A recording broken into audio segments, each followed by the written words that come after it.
Bueno, aquí estamos otra vez con Cristian Vidal desde Chile. Él es un gran estudioso de temas bíblicos, es pastor también. Y bueno, estamos hablando, bueno, en este caso conmigo, Pablo Veloso, acerca de algunos pasajes de la Biblia. Estamos iniciando con el Evangelio de Mateo. En la ocasión anterior, en la emisión anterior, vimos el inicio, la genealogía que plantea Mateo. Fuimos explorando por qué aparecen esos personajes, qué pueden significar también. Y ahora, bueno, nos metemos ya de lleno con la anunciación y el nacimiento de Jesús. ¿Qué tal, Cristian, ahí desde Chile? ¿Cómo está todo por ahí? Hola, todo bien, todo bien. Súper entusiasmado por qué sale hoy. Expectante. Tienes ahí una Biblia interlineal que sería interesante contarle a la gente de qué se trata, y también la Pesita, otra Biblia muy, muy curiosa. Ah, sí, mira, estoy con un viejito, viejo, pero bueno, de A ver, Francisco La Cueva, el Nuevo Testamento interlineal, lo recomiendo con entusiasmo.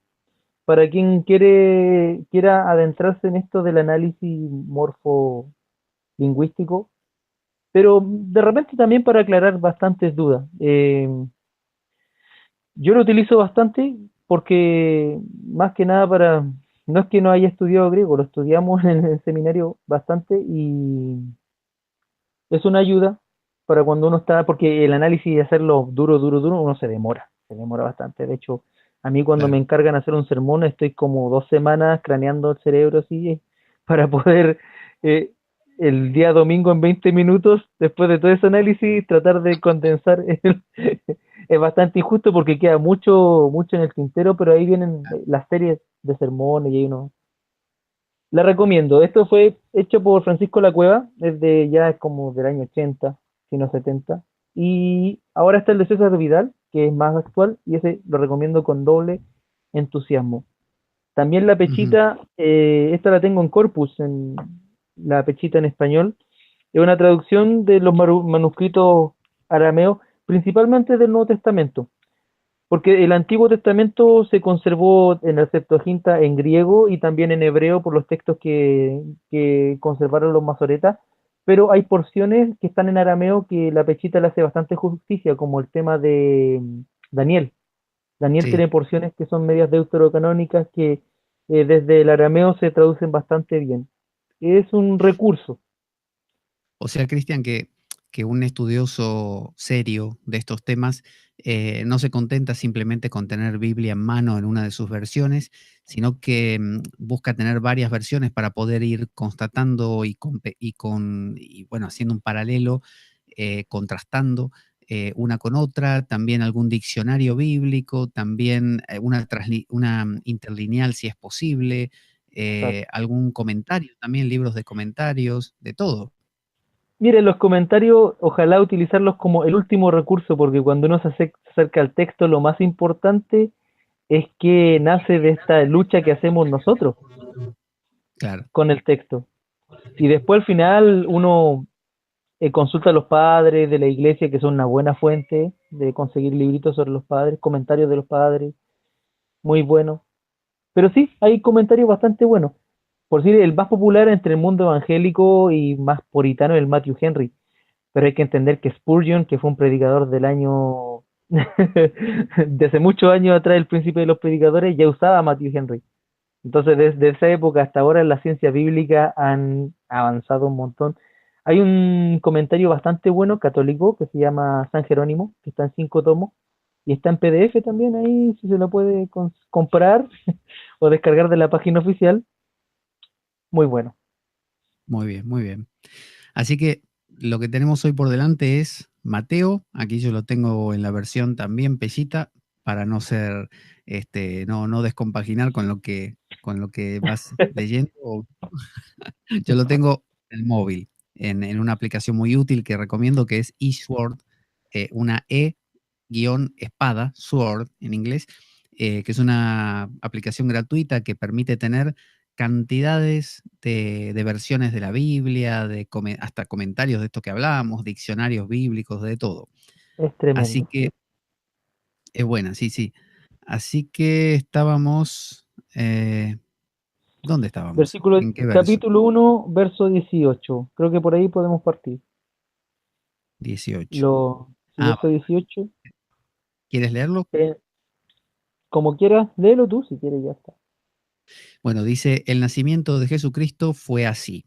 Su madre, Mariam, o sea, María, estaba desposada con José. Que ya hablamos de que el matrimonio en Israel tenía varias etapas. Y antes de que tuvieran intimidad conyugal, se halló ella que había concebido del Espíritu Santo. No cuenta aquí demasiado el tema de la anunciación de un arcángel que le dijera nada, simplemente plantea como que su concepción provino del Espíritu Santo.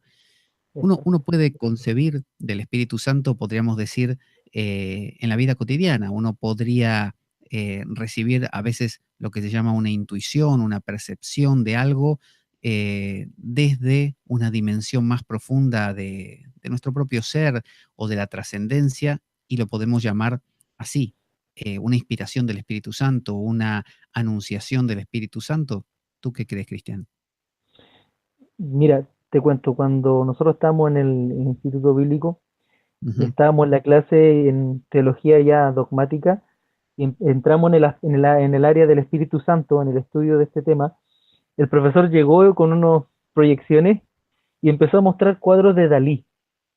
Sí, Y empezamos a ver cuadros de Dalí, después vimos cuadros de otros tantos pintores de distintas. Y nosotros pensábamos, ¿qué tiene que ver esto con la Biblia? No es que uno cuando entra en esta cabecita de Biblia. Y después nos empezó a explicar este tema del Espíritu Santo, que es tan importante esto de este Espíritu que nos envuelve y nos ayuda, es como un catalizador de lo que vendrá. Y en este sí, aspecto el Espíritu Santo está muy entrelazado con Jesús. Siempre cuando ves a Jesús está en concordancia o en sintonía del Espíritu Santo. Y esta concepción eh, había concebido, o sea, yo.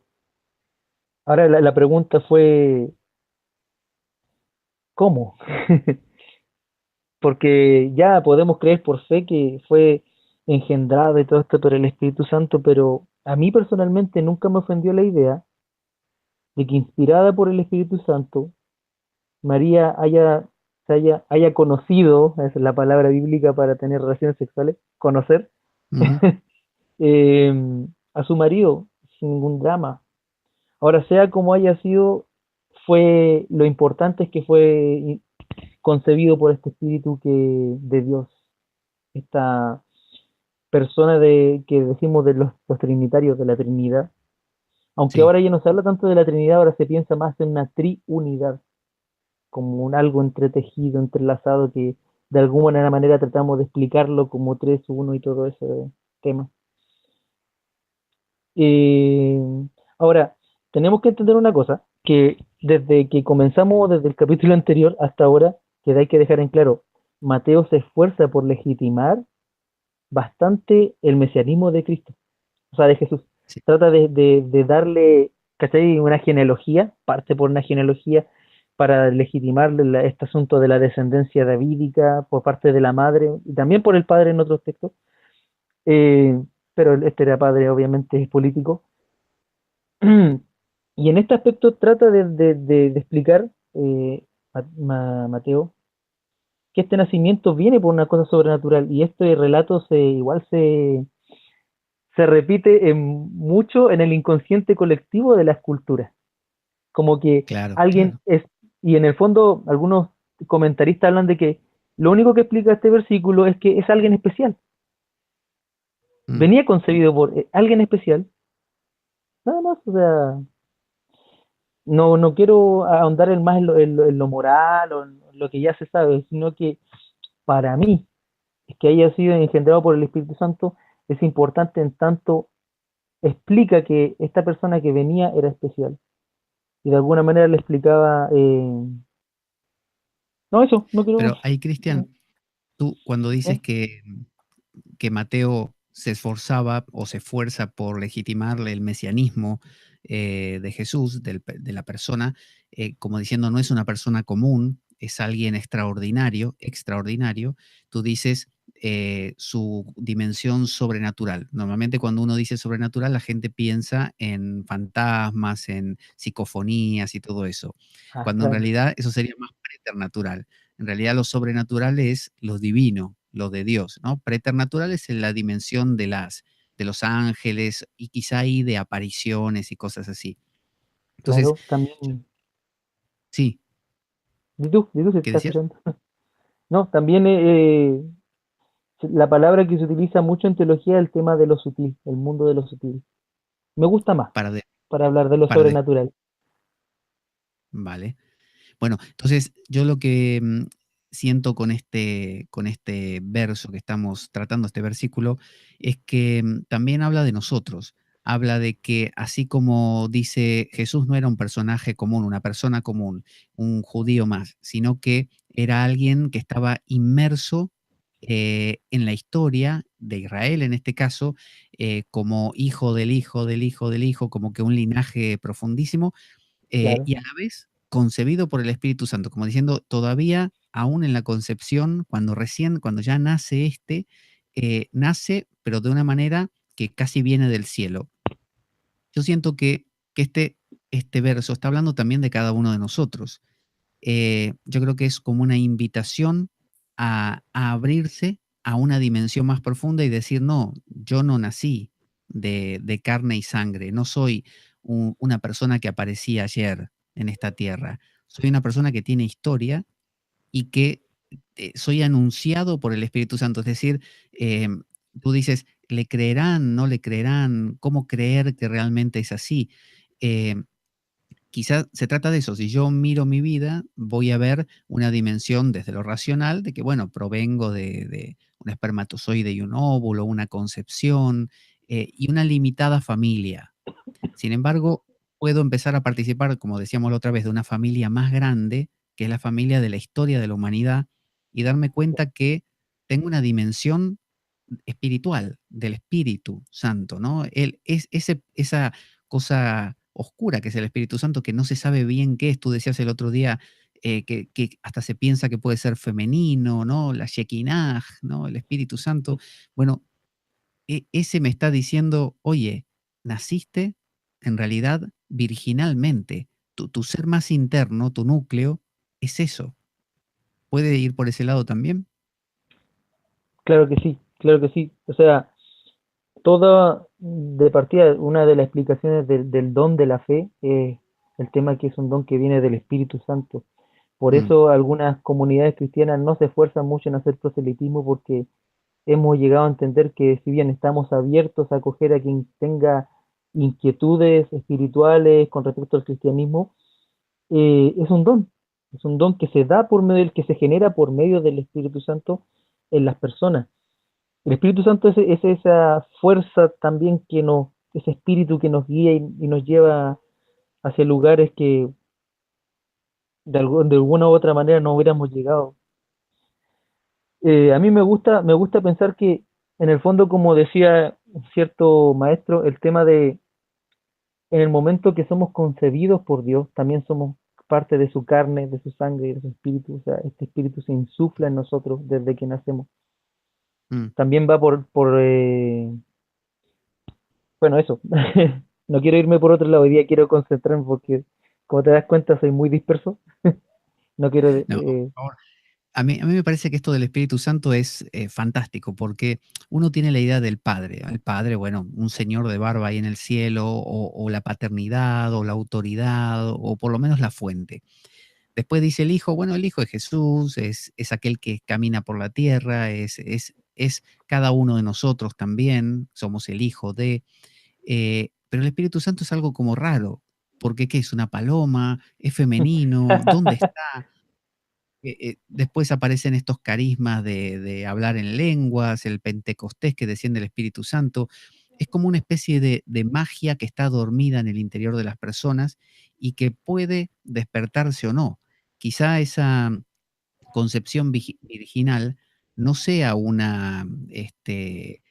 algo dado, sino algo que uno puede abrirse a ello o no, así como quizá esa es la posición de José, que te dice, mira, concibió virginalmente, ¿qué te parece? Y uno dice, no me lo creo. Y otro dice, bueno, sí, sí, acepto. José le costó, ya vamos a ver, pero aceptó. Quizá cada uno de nosotros está ante la disyuntiva. ¿Quién elijo ser? ¿El que nació de carne y sangre normal o elijo esta propuesta rarísima de que nací del Espíritu Santo? ¿No? Eso, este materialismo contrapuesto a una visión más espiritual de la vida. O sea, es prerequisito también haber nacido en este espíritu para entrar en el reino. Entonces, mm, cada persona que se acerca con fe es nacida de alguna manera del Espíritu Santo. Porque para tener fe es necesario, es algo sobrenatural, porque es un salto. O sea, si alguien te dice tener fe o no tener fe, da lo mismo, da lo mismo. El tema es que si tienes fe, vívela, y si no tienes fe, vívelo también profundamente. Es complicado explicarlo porque se sobreentiende que el ser humano tiene una espiritualidad y eso viene de Dios. Esa espiritualidad no Sí. necesariamente tiene que ser teísta, ¿cierto? Entonces, cuando una persona va y se retira, y va, no sé, a la playa, aquí en el sur de Chile se da mucho que la gente que trabaja en la ciudad para desconectarse se va al campo y en el campo se encuentra con Dios de alguna manera. Gente que nunca te Mm. va a tocar la iglesia, pero se encuentra con ese espíritu de Dios, entra en esa conexión con el Espíritu Santo de Dios.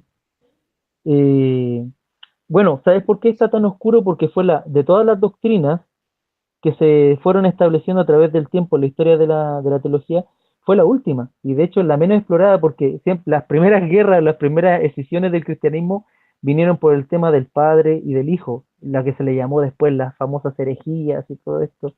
porque, por decir, era muy, este tema de entender a Jesús y entender a Dios y todo este tema era muy regional, por decir, la gente que venía del contexto de Siria, de Egipto, le costaba y si le sigue costando y le va a seguir costando entender de que Cristo fuera tanto hombre como que fuera Dios, porque para ellos siempre los dioses fueron dioses y nada más. Mm. Y de ahí nacen lo que se le llamó herejía. A mí me cuesta esa palabra porque entiendo que la concepción de Dios es tan personal, entonces tratar de estandarizarla en los ciertos dogmas para mí me complica. Pero Y el volviendo Espíritu al Santo, tema, dime, tú dime que tú, estás dime con tú. el, tú que estás con el griego y todo eso, el Espíritu Santo, ¿cómo se denomina en griego? Si te En acuerdas, no griego, sé. bueno, tiene varias palabras, entonces neuma, el, Neuma.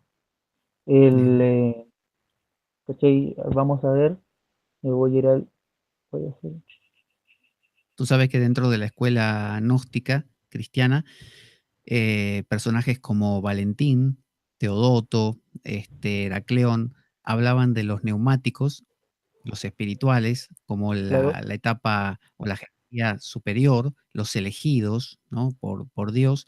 Y luego estaban los psíquicos, que eran los llamados, que eran la gran masa de la humanidad, y luego estaban los carnales, que eran los ílicos. Pero justamente estos neumáticos son los espirituales, los que son llamados por el Espíritu Santo. Y más allá de hacer una división entre personas, aquí están los neumáticos, mira, este es neumático, aquel es psíquico y este es carnal o ílico, a mí me gusta pensar que los tres conviven en nosotros, que tenemos una dimensión carnal, sárquica, dirían en griego, Sark, sí, una dimensión psíquica, que es nuestra mente, lo que llamaríamos el alma, aquello que está apesadumbrado un tiempo, está feliz en otro, y una dimensión espiritual o neumática, que en nuestra cultura, como tú dices, no la cultivamos mucho, no está ahí muy presente. Eh, y el Espíritu Santo quizá sea aquello que aletea, ¿no? Que se mueve en esa dimensión. Y si uno no, viste como cuando uno quiere escuchar algo y se hace pequeñito y casi ni se mueve para poder oírlo bien y hasta cierra los ojos, quizá el Espíritu Santo sea algo que se escucha cuando uno deja de hacer ruido. el, aquí la palabra es neumatos agion, Mm, Neumatos es espiritual, espíritu, agios santo. Es más literal aquí en este pasaje. Pero como tú ujú. dices, el espíritu se define más como un viento. Una vez un amigo me dio un ejemplo. ¿Quieres que te muestre el espíritu de Dios? Me dijo, y yo le dije, pero ¿cómo va a mostrar el espíritu de Dios? ¿Quieres que te muestre el espíritu de Dios? Y dijo, bueno, ya, muéstremelo. Y me sopló en la cara. Y Claro, este tipo me sopló en la cara y después me lo explicó y claro, es bastante bueno. De hecho, después lo usé con mis alumnos más pequeñitos porque tú sabes que hay que ser bastante eh, didáctico. didáctico con ellos. Porque es el espíritu, o sea, la vida es insuflada por el espíritu de Dios. Te das cuenta que Adán, siendo en el relato del Génesis, siendo un asunto de tierra, del polvo, Dios le insufla un aliento. Ese es el aliento de Dios, El, es Espíritu el Santo, ruaj, el Ruach. Entonces, ruaj. es eso que el Espíritu es eso que viene de Dios y va a Dios y que Por nos eso, lleva hacia Dios. por eso, Cristian, el espíritu, el neuma, tiene que ver con neumático o con neumonía, los pulmones, tiene que ver con la Claro, palabra inspirar, inspiración. Estar inspirado significa que uno recibe ese aire, ese vientito, ¿no?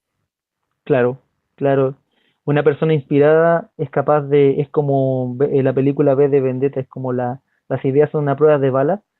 Una vez tú no Sí, sabes lo que puede llegar a ser una persona inspirada, pero inspirada bien. Aquí el movimiento pentecostal es sumamente fuerte, sobre todo en Latinoamérica, tú lo sabes, ¿cierto?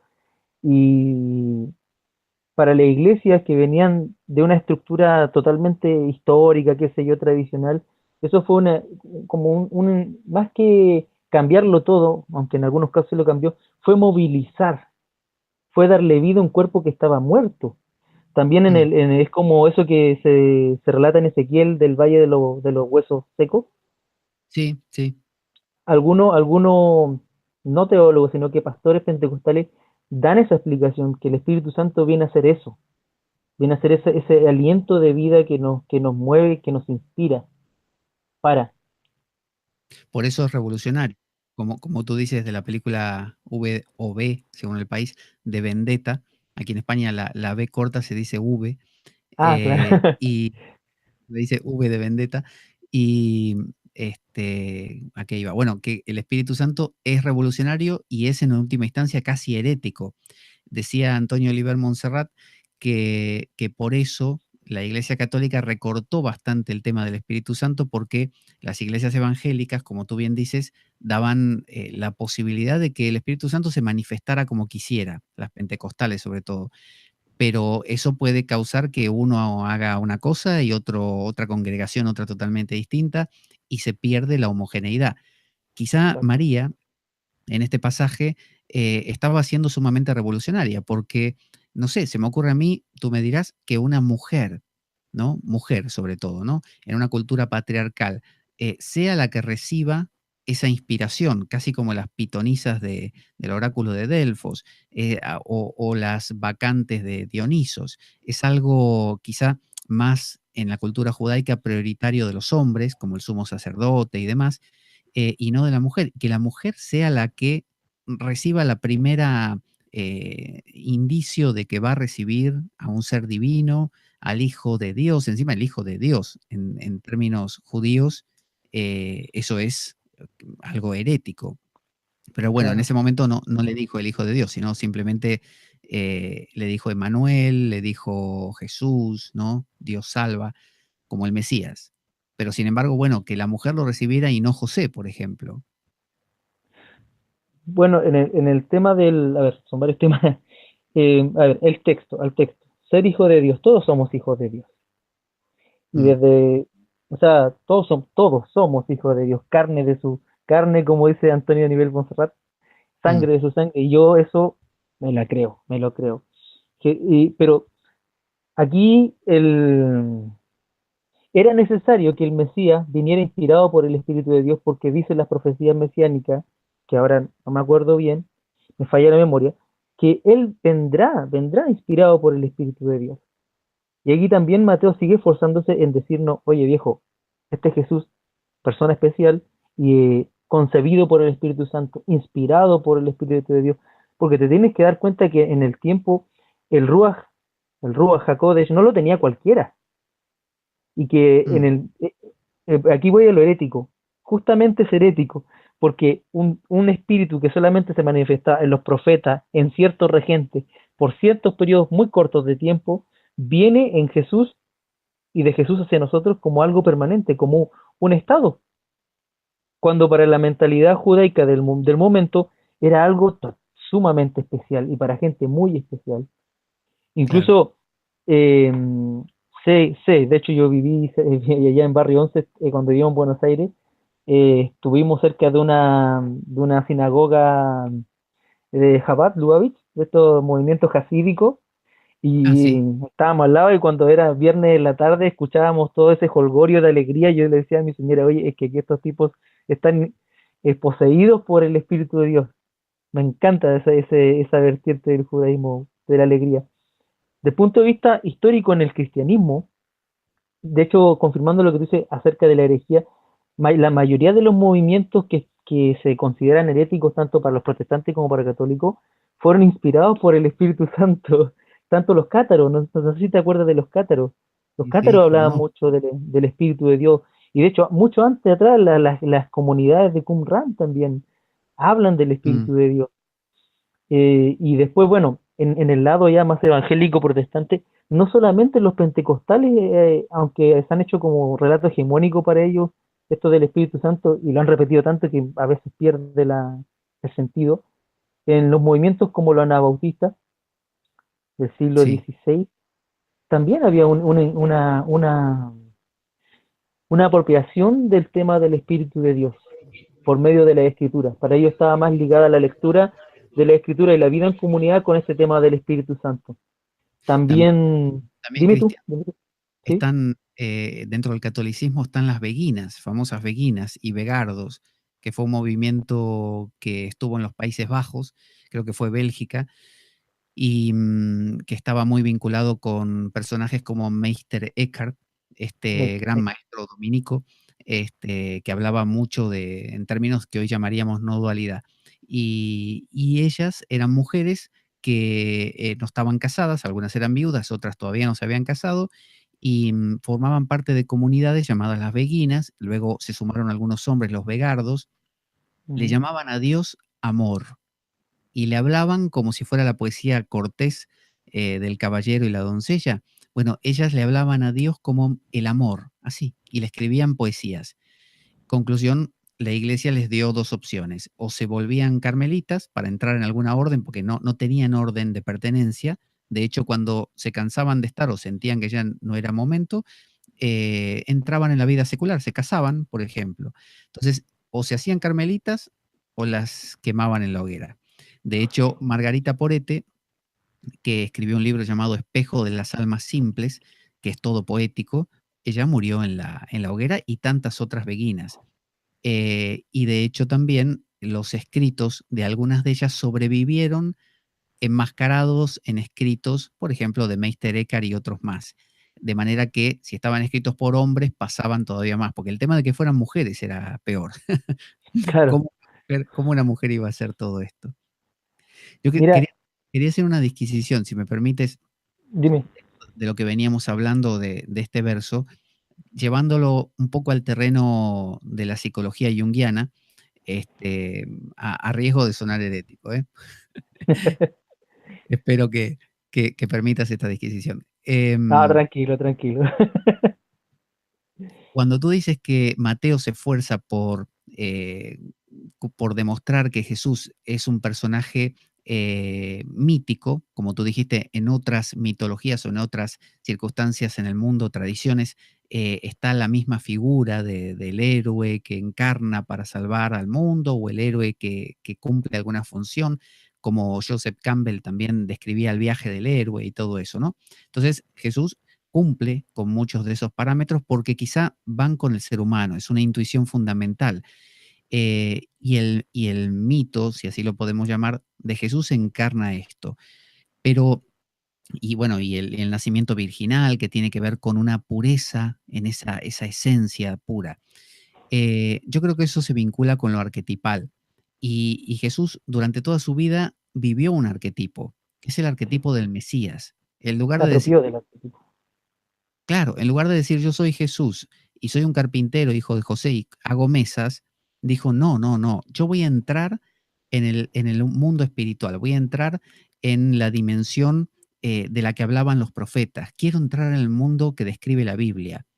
Y yo creo que es una posibilidad abierta a cada uno de nosotros, que esa dimensión neumática, donde aletea el Espíritu Santo, donde está esa brisa que te sopló el pastor compañero tuyo, esa brisa está en un ambiente como, ¿sabes qué brisa me hace acordar? La de, ¿cuál fue? El profeta que estuvo, Isaías, que Isaías, estuvo, sí.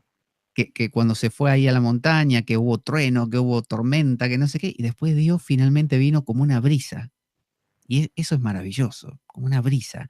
O sea, se manifestó, dijo Dios, todo lo anterior, lo ruidoso no era yo soy esto, una cosa sutil. Entonces, yo creo que la invitación que encarna Jesús hacia cada uno de nosotros es la invitación a sumarnos al mundo arquetipal, sumarnos a una historia que no es la de Pablo Veloso o Cristian Vidal, sino que es trasladarse a una dimensión neumática, a una dimensión de grandes energías, como ya no vivo yo, Cristo vive en mí, decía Exacto, Pablo. como dice Pablo. Es como decir, no me contento, no quiero ser fulano de tal. Yo quiero ser ese espíritu que se mueve a lo largo de la historia. Eso pienso. Siempre los evangelios son una invitación a apropiarse de esto, como dice, de este arquetipo. Es una invitación amorosa a apropiarnos de este proyecto, porque Jesús, aparte de haberse apropiado del tema del Mesías, haciéndose él el mismo, el Mesías, eh, fue una invitación constante a la gente. Y el drama no está tanto en Jesús, que muchas veces nosotros le echamos la culpa a Jesús porque su mensaje no es bien entendido. El problema muchas veces somos nosotros, que no somos receptores muchas veces a este mundo.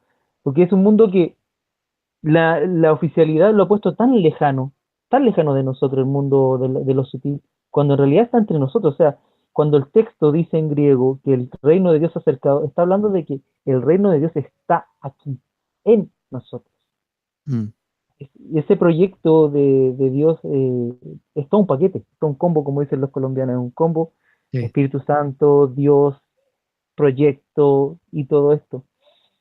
Eh, Concuerdo contigo, viejo, es un llamado, es una invitación a entrar a este mundo, que no es andar así como con los ojos para atrás hablando glosolalia, porque no necesariamente. Mira, entre las denominaciones pentecostales, el tema de la glosolalia hoy en día ya no es tema. Algunos hablan glosolalia, aunque originalmente no era lengua inentendible, sino que eran lenguas, eran idiomas, se hablaba de idiomas. Sí. Que en el fondo eso se une, y de hecho algunos teólogos lo han unido con el relato de Babel. ¿Te acuerdas que en la Sí, Torre de Babel las lenguas son totalmente confundidas, sí. ¿cierto? Porque todo el mundo, esa humanidad se había unido en un proyecto súper soberbio que era llegar a Dios, ¿cierto? Por nuestros Mm, medios, y viene esta confusión. Y después en Pentecostés pasa algo totalmente distinto, todos se empiezan a entender en sus idiomas. Después Pablo ordena un poco la cosa, no niega la glosolalia o la glosa, sino que simplemente ordena y dice, bueno, que quien habla de esa manera habla en su espíritu para sí mm, mismo. De hecho, es bastante liberador que la práctica de la oración de repente nos abramos a lo irracional. Y de hecho la es verdad. glosolalia es irracional. Sí. Es una apertura a fluir de la boca. Y de repente hablas y de repente no hablas. Bueno, eso a mí me pasó. Fui parte del movimiento pentecostal por años. Y bueno, después de mi formación, como que no, como no convergíamos mucho. Pero después recuperé un poco esta práctica gracias a los amigos cuáqueros. También los Y en vez cuáqueros de lo hacen. hablar, sí, pero a la inversa. Em, Ellos hablan, originalmente, bueno, en el movimiento cuáquero había harta glosolalia, pero con el tiempo eso se fue dejando por un silencio. Y de hecho, en la liturgia oculto de los cuáqueros, No se habla, todos se sientan y esperan y abren su corazón. De repente alguien tira un texto del Antiguo o Nuevo Testamento, del Antiguo o Nuevo Testamento y simplemente es escuchado o simplemente nadie dice nada o a veces como dicen en Argentina, un quilombo. Pero todo parte por una apertura de corazón a lo que Dios quiera o a lo que sentimos que Dios quiere de nosotros.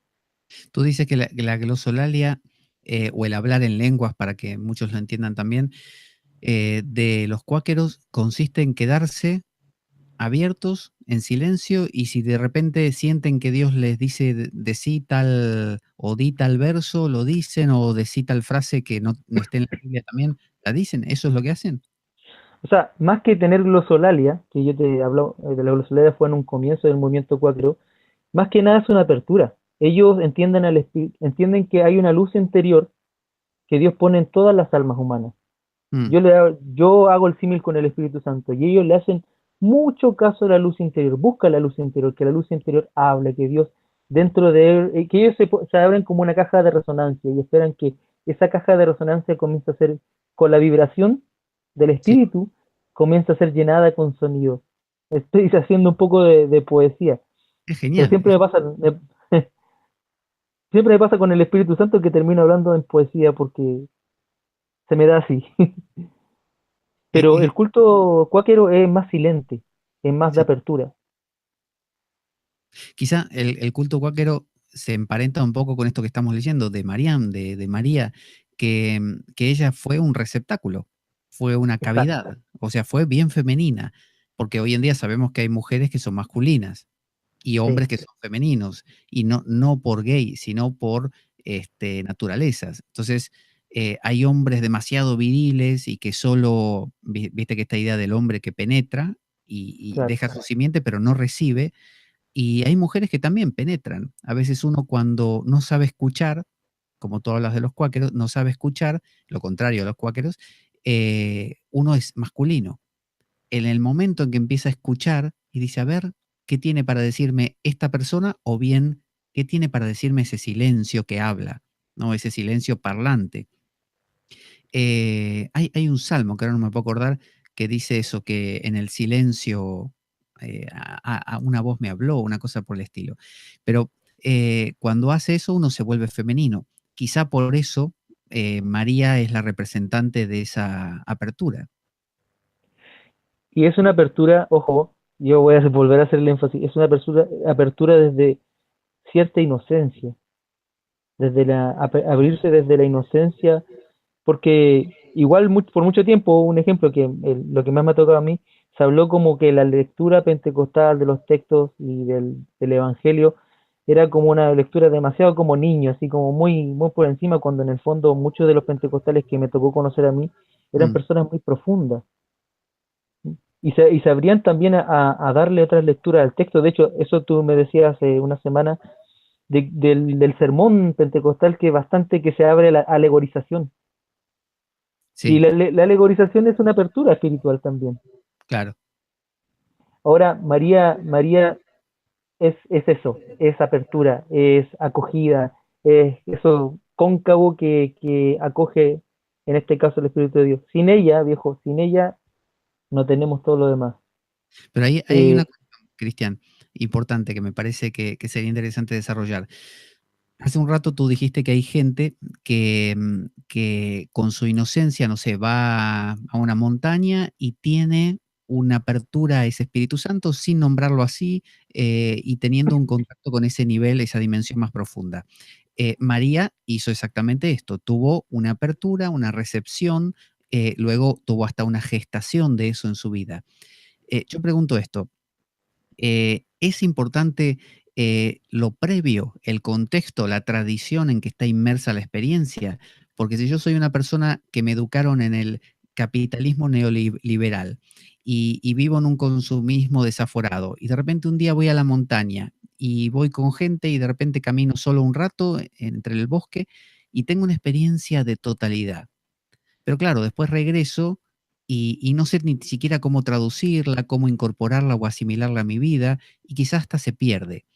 ¿No será que María tenía ya una tradición que la enmarcaba y supo traducir todo esto que le pasaba y por eso lo asimiló y se volvió algo vivo en su vida? Mira, yo sigo la tesis de que María no sabía nada.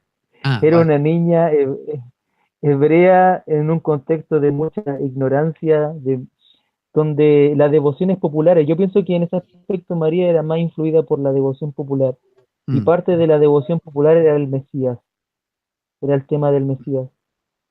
Ahora, eh, en serio, yo no puedo añadirle más porque como una mujer de su tiempo era eso, María.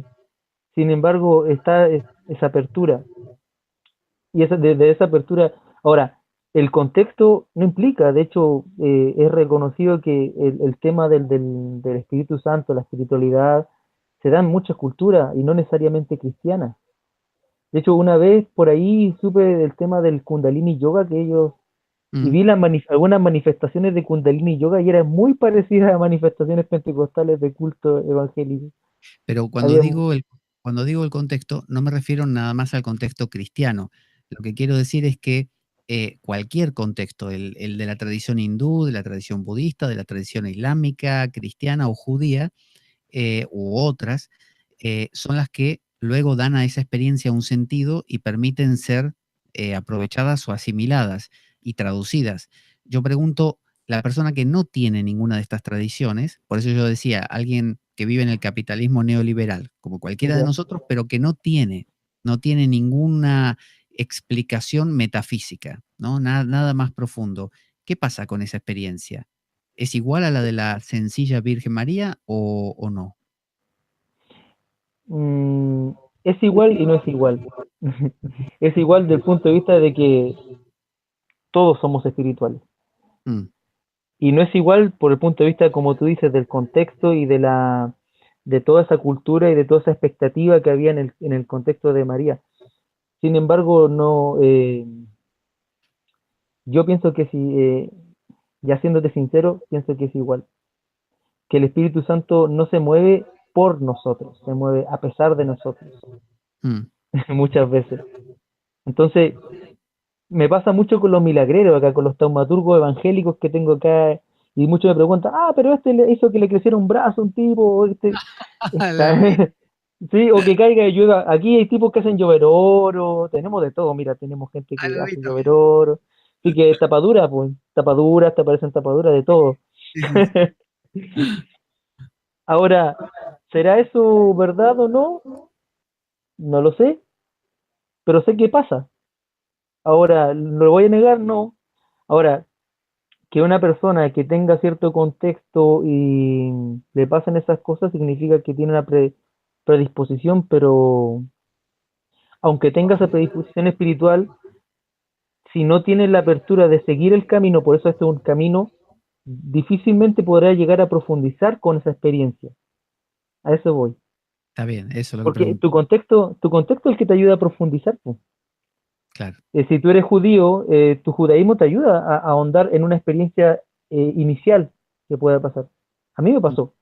Yo tenía un contexto pentecostal, pero necesito profundizar y ya tomé un poquito de teología, que era un cursito que daban por ahí. Bueno, terminé haciendo 8 años y, y fui profundizando y he ido profundizando. Ahora, eso no significa que yo sea un Dalai Lama del evangelicalismo, sino que una vez me encontré con un amigo con una persona que es como medio chamán y me decía, oye, pero ¿y qué te da la teología? Me da un contexto, me da respuestas distintas. ¿Y eso te llena? Sí, me da que pensar. claro. Pero, ¿sabes lo que pasa? Es que trato de no enmarcar estas cosas como en algo que está supra de todo, trato de normalizar. Estas cosas nos pasan a todos y es Mm, bueno. Ahora, en la tradición, como eso te digo, el contexto te ayuda a profundizar, te da un camino porque te entras en la memoria colectiva de tu religión. sí, Por decir, la memoria colectiva del judaísmo está en el Talmud y en el Midrash. Y el problema del cristianismo es que nuestra memoria colectiva, como estamos tan escindidos, está muy fragmentada. Entonces, el proceso de volver a conectarnos con la memoria colectiva es algo tan personal. Por decir, a mí me ha pasado, yo vengo de un contexto evangélico y en mi búsqueda espiritual me encontré con un padre de la iglesia otro padre de la iglesia, y ahora estoy estudiando los padres orientales, que son los grandes olvidados, los padres del desierto, Mm. los Ah, grandes olvidados del cristianismo. como los de la Filocalia, dices. Exacto, los de la Filocalia. Ah, vale. Mira qué triste que en castellano no tenemos actualmente, por lo menos es lo que he descubierto investigando, una traducción al español en papel, completa, de la Filocalia completa. Hay simplemente los dichos que responden a la oración del corazón de Jesús, pero no hay el corpus completo de la Filocalia en un libro o en varios volúmenes, no está disponible, ya no se edita. Se editó alguna vez. Conozco archipreste aquí en Oviedo que la tiene, pero claro, la habrá comprado, no sé, por los años 60, pero no, ya no se edita más. Es triste. Hay manuscritos de la tradición que son súper útiles para la vida espiritual. A mí me pasa constantemente que en el mundo evangélico, como ellos piensan que con, no sé, un ejemplo, Wesley superó a todos los demás, se olvidan de todos los demás, cuando John Wesley, era un Sí. tipo sumamente buscador, conocía a los padres de la iglesia, incluso los cita dentro de sus sermones, solamente que el tipo, por una opción de humildad, no hace lo que hacen los eruditos de, no, mira la página tanto, en el versículo tanto. No, el tipo lo cita como algo natural, para no, lo que le llama la vía rasa del sermón. No hacer Mm. un sermón muy floreado, sino que hacerlo más parejo y sin, ¿cómo se llama esa palabra cuando una persona se da más ínfulas de lo que debería tener? Es como pretencioso, eso es. Ah, vale. Podríamos decir, Cristian, que aquí cuando continúa diciendo, a ver, aquí estamos, dice 18 y 19. 19, dice, después de que cuenta cómo fue el nacimiento virginal de Jesús, o que va a ser, la anunciación, habla de que José la quería rechazar. Y dice ahí en el 19, y José su esposo, siendo un varón justo y no queriendo denunciarla, decidió repudiarla en secreto. Y luego, claro, y mientras él pensaba esto, se le apareció en sueños un ángel. Y ahí continúa un verso más. Pero ¿será José, digamos, el tipo, el símbolo de nosotros cuando no nos pasa la experiencia directamente? Supongamos que el Espíritu Santo se le manifiesta a, no sé, nuestra esposa, nuestro amigo, el otro, pero no a mí. Entonces yo lo miro desde fuera, así como decía Job, antes yo te conocía de oídas, le decía a Dios, ahora te he visto verdaderamente, al final del libro, después de todo lo que le pasó. ¿No será José también un representante que refleja cómo a veces nos comportamos cuando vemos una experiencia y todavía no nos pasó? La vemos desde fuera, que al principio pensamos lo primero que él decidió, repudiarla en secreto, ¿no? Como diciendo, sí, no lo voy a andar revelando a los demás, pero esto no lo quiero en mi vida. Todos somos José. Todos son- Porque José representa el creyente. claro. El proceso del creyente es así, es así. Te aparece esto que de repente te supera en tu búsqueda o no tu búsqueda, te encuentra y lo primero que uno busca, oye, es como la Matrix. O sea, ¿te acuerdas? Están estas pildoritas, la azul o la roja, Sí. y en ese crossroad, en ese punto de cruce, punto de culmine, se encuentra José y nosotros al mismo tiempo con José. Por eso digo, todos somos José. Porque, Mm. o sea, si mi señora el día de mañana me aparece con que consiguió del Espíritu Santo, necesito más que un ángel que me venga a aclarar un par de cosas. Claro. Sería, Pero Cristian, también que, eh, o por lo menos así lo siento yo, que esas dimensiones que los gnósticos, de las que hablaban los gnósticos, esto de la dimensión neumática, espiritual, la dimensión psíquica de la psique, del alma o del pensamiento, y luego la dimensión sárquica o ílica del soma, del cuerpo. ¿Será que María es aquella dimensión de nosotros que siempre está presta a sentir esa brisa del Espíritu Santo, eh, y que por eso resulta incómoda cuando concibe algo nuevo, cuando algo se mueve ahí y baja hacia José, que sería como nuestra psique? sería nuestro pensamiento, la parte más racional. José necesitó una prueba como diciendo, yo no creo hasta que no me, tipo, ¿cómo es el apóstol Tomás? Necesito Ah, que me lo demuestren. Hasta que no tuvo su sueño, el sueño ese que el ángel le habló, él no lo aceptó. Entonces, José no será un poco, tú dices que José es la creencia, es creer, el salto de claro, fe. No será un poco como nuestra mente, ya que María vemos que lo directamente no lo tamiza con nada. María es receptividad pura. exacto. Por eso digo, quizás no represente tanto, o así me parece a mí, personajes externos, como diciendo, este es como María y aquel es como José. No, no, los dos están dentro nuestro. María es esa dimensión sutil y profunda nuestra que capta las cosas siempre. Como tú decías recién, el Espíritu Santo se manifiesta siempre. Ahora, hay un José que tamiza y dice, bloquea y dice, no, no, no, esto no me cuadra, como que tal cosa. Claro, y duda sobre Y duda. todo. Pero te das cuenta de un detalle que a medida de que ya aquí en este relato en un comienzo aparece María, receptora totalmente, José que, bueno, él tiene que creer, es Mm, necesario que crea, porque no tiene mayores pruebas que un sueño, o sea, es un sueño, si lo pensamos. sí, Pero a medida de que van caminando por la vida José, María y luego Jesús, José mengua. A sí, medida que aparece más Jesús, que gradualmente crece, José mengua hasta que ya no hablamos de José, o sea, sí. de José. Entonces, de alguna manera nos habla que esta parte racional, Mm, racional, eh, no es que va menguando de alguna manera, va creyendo más y a medida que, porque para ver también es necesario creer, mm. ¿cierto? Va Y supeditando al otro. exacto, es un matrimonio en un comienzo que después eh, algo pasa. Dicen que murió, pero yo siempre reivindico a José con el hombre de que le dio la figura, una figura positiva a Jesús. Porque entendamos que Jesús vino como niño, como todos, Mm, ¿cierto? Como todo niño, y fue un humano como todos, y tuvo que crecer, y yo siempre me pregunto qué experiencias habrá obtenido Jesús para llegar a conocer a Dios de una manera tan abierta y tan entregada, ¿cachai?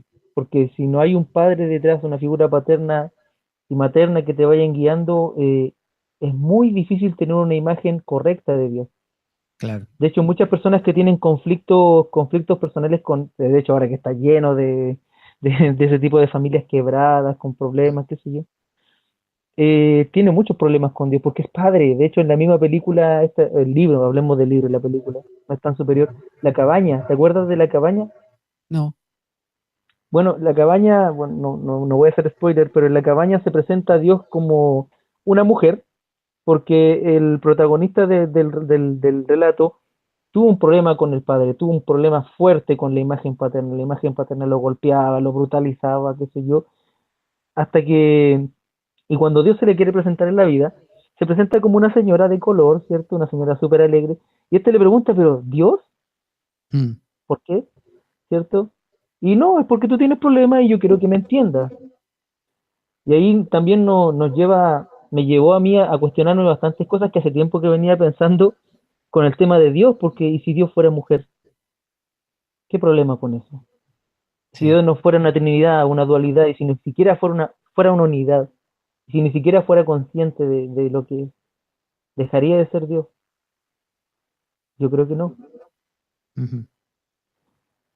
Pero es bastante sanador. Mira, de hecho yo como una medida pastoral para ver el progreso de mi hermano, cuando me lo preguntan, veo cómo va su relación con Dios también, investigo un poquito de su Vida. familia, de su contexto, de su vida, Mm, porque también hay que entender que mentes quebradas o espiritualidades, mentes quebradas generan espiritualidades quebradas, porque este es la base que tenemos en la vida, que de alguna manera la familia y nuestra genealogía nos da. Si está quebrada, nos quiebra toda la imagen que tenemos de la divinidad. mm, Y nos quiebra también la lectura que le damos a los textos sagrados, porque todo pasa por nosotros. Entonces, hay cosas que, incluso hay gente que la misma religión le hace muy mal, que debieran alejarse un poquito para poder entrar en contacto consigo mismo y luego retomar desde una psique sana claro. o más equilibrada, porque quién está sano nadie lo sabe. Pero hay familias que ya están disgregadas y que ha habido divorcios y cosas así y no van a reintegrarse. ¿Qué hacen esas personas con la imagen de Dios, siendo que, por ejemplo, han tenido un padre, no sé, golpeador o ausente o una madre, no sé, X cosa? ¿Cómo hacen para recomponer? ¿Cómo piensas que pueden hacer?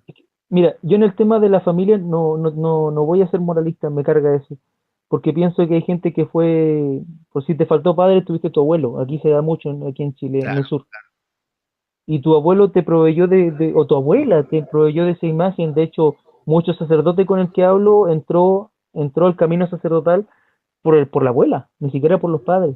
mm, Entonces, la vida misma nos va dotando de imágenes con las cuales ir configurando nuestra espiritualidad.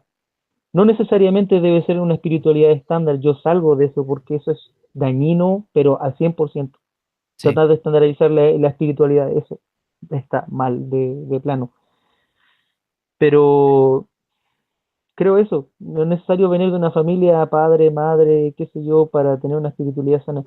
Si tenemos conflictos, pienso yo, es necesario comenzar a trabajarlo, porque eso necesariamente va a afectar nuestra relación con la divinidad, sea la religión que sea. Por eso, Cristian, en un episodio creo que es de los Evangelios, está esa frase de, si vas al altar a ofrecer un sacrificio y estás peleado con tu hermano, ve primero a resolver el problema con tu hermano y después ven a presentar el sacrificio.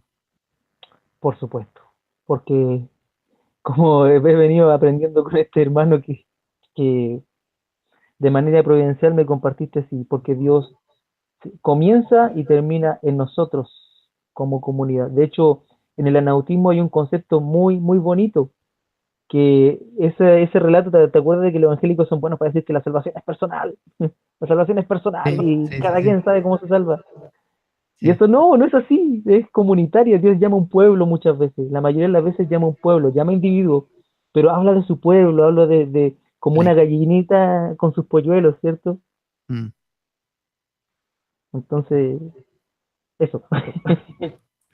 Muy bien, creo que estamos ahí a 3 minutos de completar nuestra hora. Para Wow. así no hacemos estas misiones largas y yo creo que son muy llevaderas, porque si bien vamos avanzando muy de a poquito, es decir, no cubrimos capítulos cada vez que charlamos, me parece que todo lo que va surgiendo como resultado del caminar un poquito por los versículos, no digo por los capítulos, por los versículos, es muy rico porque son vivencias personales, son cosas cotidianas como las que estábamos contando, y yo creo que eso es mucho más aprovechable que si nos ponemos a hablar de cosas históricas, técnicas, que en última instancia no solo se encuentran en todas partes, sino que resultan tediosas y falta lo importante que es el corazón. Claro. Es el tema de que la gente no llega a los textos sagrados porque son faltos de un contexto. Mira, en el hinduismo es mucho más fácil porque eso se respira en la India, me imagino, por lo que he Mm, visto en documentales, se respira la espiritualidad, es su contexto, pero nuestra sociedad, más la sociedad en la que estás inserto tú, que es una sociedad poscristiana, entonces todo ese contexto falta, todo ese corazón faltó hace rato porque la institución de alguna manera pierde el carisma y sí, cuando pierde el carisma lo institucionaliza. sí, Entonces hace actos litúrgicos que imitan el carisma que ya no está, es verdad. porque ya no está viva la organización. A eso se le llama la institucionalización del carisma. Hay que recuperar, como decía Raymond Panikkar, un gran cristiano y pensador a la vez, bueno, son dos palabras que no son antagónicas en absoluto. Él decía que en la época medieval existía la cristianía, ¿no? No solo la cristiandad, sino la cristianía, que era como que todo lo que se respiraba era cristiano, ¿no? Había todo un equilibrio entre jerarquías, todo tenía sentido. y un sentido cristiano. Entonces, no había la opción de hacerte, no sé, musulmán o budista. Era todo cristianía. Entonces, eso se perdió, obviamente. Pero yo creo Claro, que, con la cristiandad. claro, la sustituyó la cristiandad, que fue más como una especie de institución. Pero eso puede, yo pienso, recuperarse desde un plano quizá no institucional justamente, sino desde un plano interior. Él justamente hablaba del diálogo interdisciplinario y de los equivalentes homeomórficos. Decía que, así como tú acabas de hablar de la India, hay palabras, hay expresiones que tienen sus equivalentes en cada cultura. Entonces, a veces el huequito que me quedó aquí en el puzzle lo puedo completar con lo que el otro sí todavía le quedó, y quizás lo que el hueco que se le hizo al otro en su cultura lo puede rellenar con lo que yo sí preservé. Entonces, en Exacto. ese sentido, el diálogo interdisciplinario o interreligioso acaba resultando muy, muy nutritivo. Sí. De hecho, como ya cerrando un poco lo que pueda decir, pienso que esta es una de las mejores épocas para hacer reflexión. No hablemos de teología solamente para reflexionar, porque está todo ahí. No es necesario llegar como antiguamente, tener una chorrera de recursos para poder llegar a los textos, entrar en la institución. Hoy están todos, y el diálogo está en la calle. Y hoy en día tenemos la oportunidad de que, ya que la cristiandad ha caído y las sociedades están diversas, de poder sentarnos y tomarnos un café con una persona no creyente, creyente, homosexual, trisexual, pansexual, lo que sea.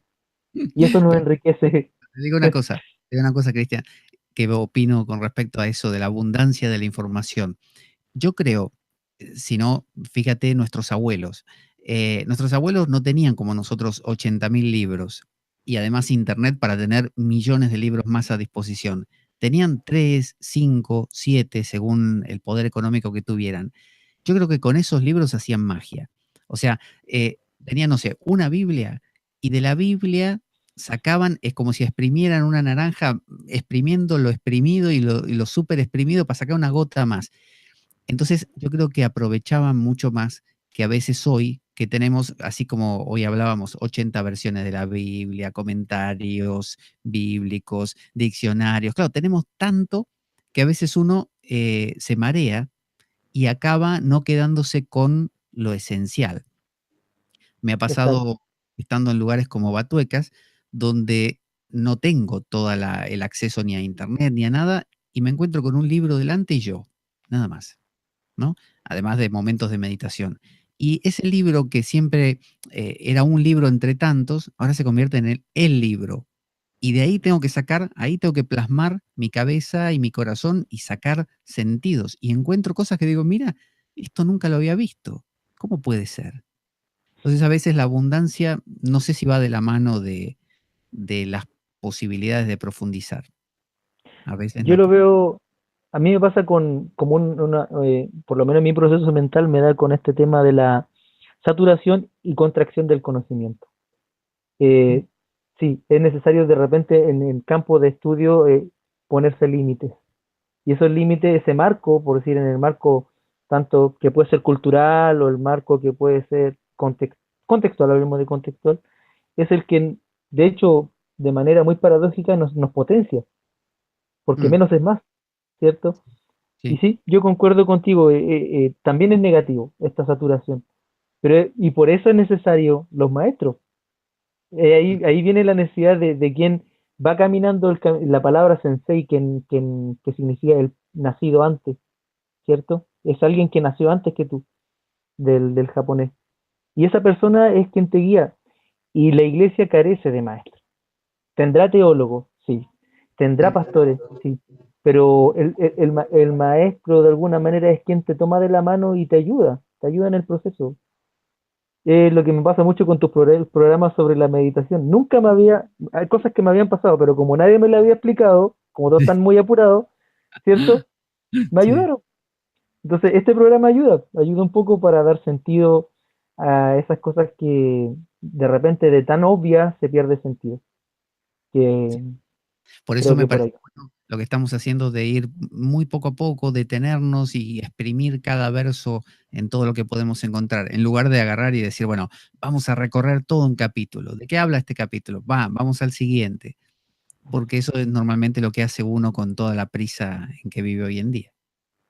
Así Mira, que sí. es como lo que le pasó a Felipe y el eunuco. El eunuco iba leyendo los textos de Isaías Ah, y sí, de sí, repente llega Felipe y le dice, oye, pero ¿entiendes lo que lees? es Por verdad. ahí va. Eso. Encima Felipe ahí, casi que no era Felipe, porque en realidad se desvaneció después. Era Claro, era como una aparición. una proyección de Felipe. Sí, sí. Un episodio, muy, muy mágico ese, sí, la verdad que sí. Da para hablarlo con Sinatra. Hablarlo con Bueno, César, como hablamos de César Vidal, me quedó, como tienes el mismo apellido, Cristian, Cristian Vidal. Bueno, Cristian, muchas gracias por esta conversación que estamos o que estuvimos teniendo. Nos vamos a encontrar en la siguiente emisión para seguir hablando aquí del Evangelio de Mateo, para ir dejando que salgan estas cosas que, bueno, podríamos decir que es el Espíritu Santo que las va sugiriendo según los cánones cuáqueros. Todos somos cuáqueros, todos somos José. Vamos, Muchas Juan. gracias. Un abrazo Gracias grande. por escuchar. Un Que abrazo, viejo.